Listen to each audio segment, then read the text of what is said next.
Hola, avui treballarem el tema de la relació amb el donant. Com construir un pla de relació amb el donant? Un pla de relació amb el donant comença amb el donant. Sí, és així de fàcil. Què busca ella en una relació amb tu? Primer de tot, ella busca una relació amb tu, no amb una burocràcia, no amb una jerarquia, no amb una entitat. Ella busca una relació persona a persona. I si som massa burocràtica, serà molt complicat per ella construir una relació amb nosaltres i difícil per nosaltres construir una relació amb ella.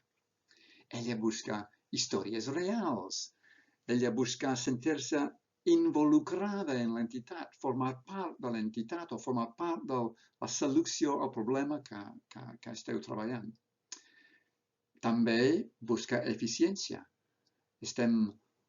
Podem enviar una resposta a les seves preguntes dintre de 24 hores o no, o és 2 setmanes que ella ha d'esperar per una resposta de nosaltres. Ella busca, moltes vegades, impacte.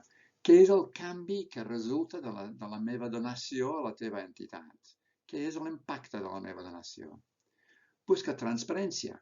Entendre el que feu, entendre l'entitat, entendre els budells de la teva entitat és important per un donant.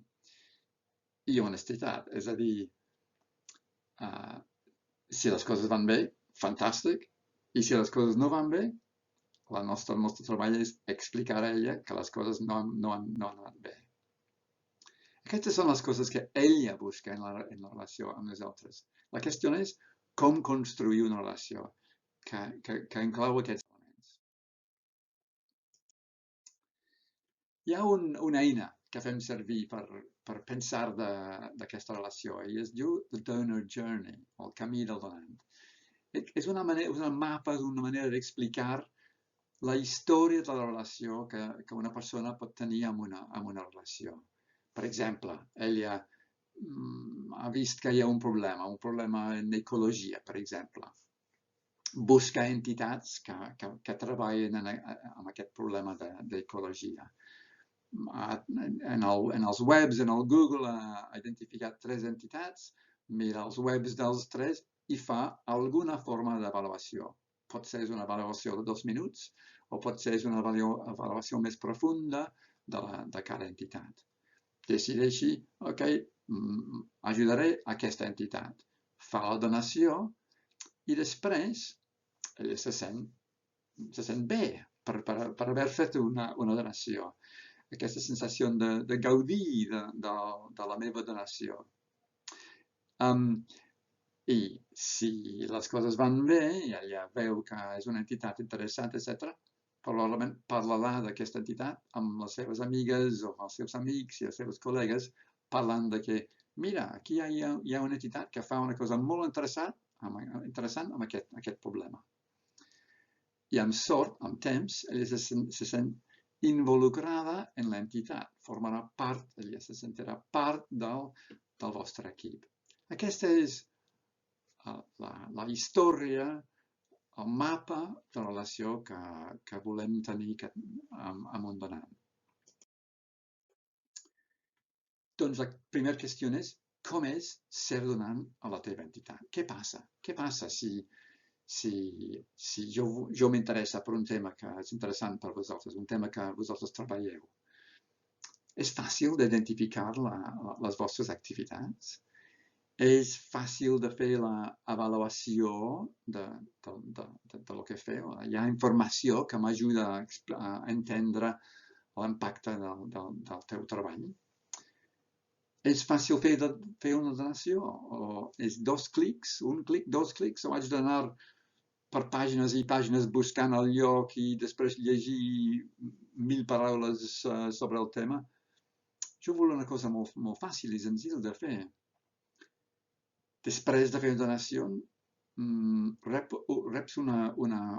persona rep una carta d'agraïment que diu moltes gràcies per la teva donació i hi ha alguna cosa especial que hi ha dintre d'aquesta carta per fer que jo puc gaudir de la meva donació a la teva entitat.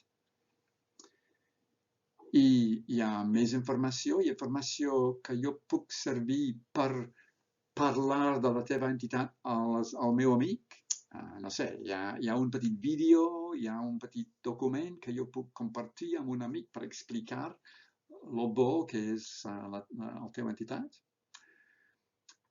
I finalment, com se sent després? Hi ha la sensació de formar part de l'equip, hi ha aquesta idea d'una xarxa social, que estic formant part d'una xarxa social o no?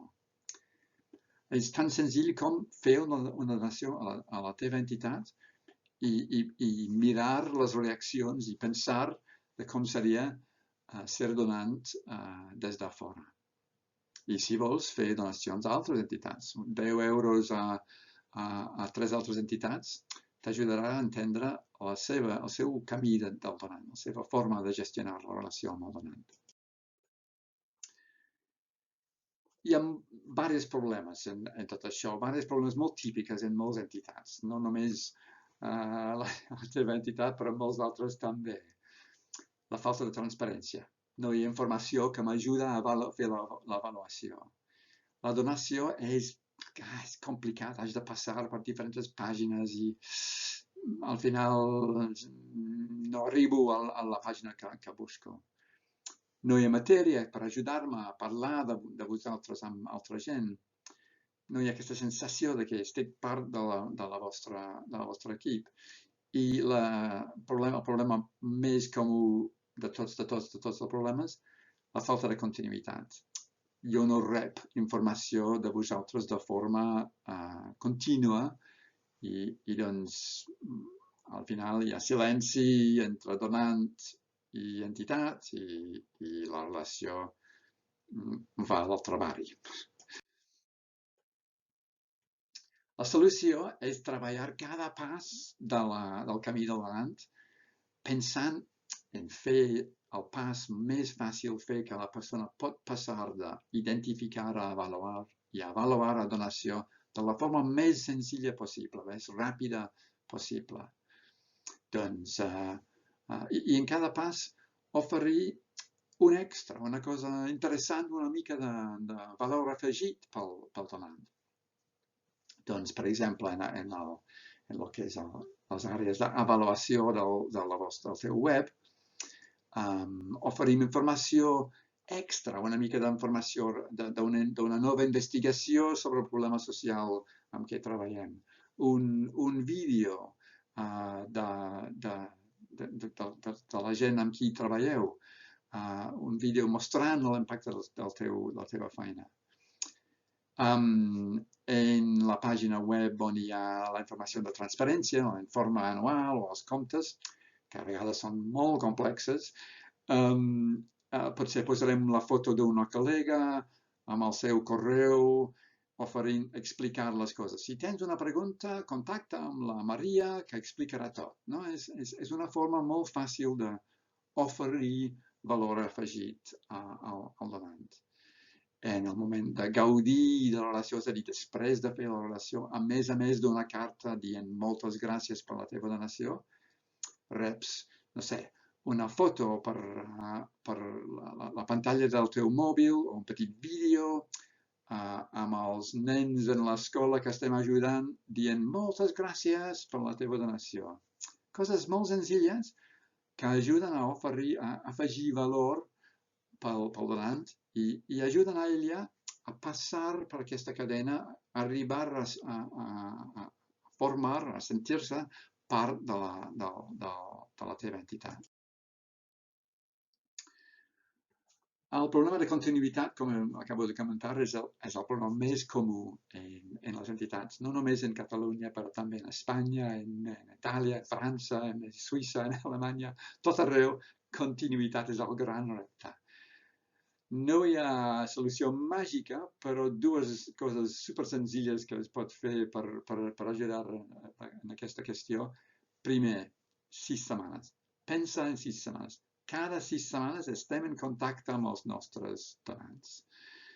Amb una foto, amb un joc, amb una història, però cada 6 setmanes. No deixem 4 mesos de silenci amb els nostres donants, perquè això no serveix de res. I en 4 mesos el nostre donant seria ja perduda de la nostra entitat. Cada 6 setmanes, màxim, algun contacte amb el nostre donant. I una altra cosa molt senzilla que de fet fan moltes empreses, que és un qüestionari de qualitat. És a dir, final de l'any enviem un qüestionari a tots els nostres donants dient què tal el nostre servei per vostè. No? Hem fet les coses bones, hem enviat la informació que buscaves, hi ha coses que falten. Busquem els seus comentaris sobre el nostre nivell de servei als nostres donants. I després canviem els nostres plans, etc., basat en els comentaris dels donants. Automació ajuda també una base de dades, un Customer Relationship Management, una aplicació Customer Relationship Management ajuda també, però no és la solució perfecta. No és la solució si l'equip i els sistemes interns no estan dirigits a oferir un alt nivell de servei als nostres donants. Un CRM en si no és la solució màgica. Ajuda, és cert, ajuda molt, però ajuda en una situació on la cultura interna de l'entitat ja està dirigit a les necessitats dels nostres donants. Altra cosa molt senzilla per personalitzar la relació que tindrem amb els donants és informació sobre els donants, és a dir, una mica d'informació, el sexe, l'estat familiar, la professió de l'entitat, de la persona. Tot això ajuda a dirigir la comunicació o dissenyar la comunicació per ser cada vegada més adequat a les necessitats de la persona.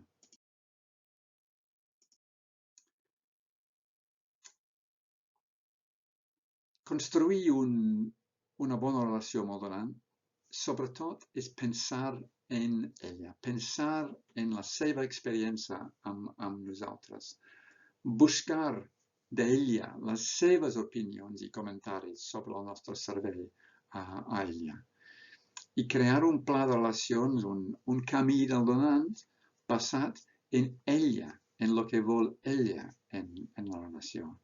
Això és el centre i cor d'un bon pla de relacions amb el donant. Gràcies.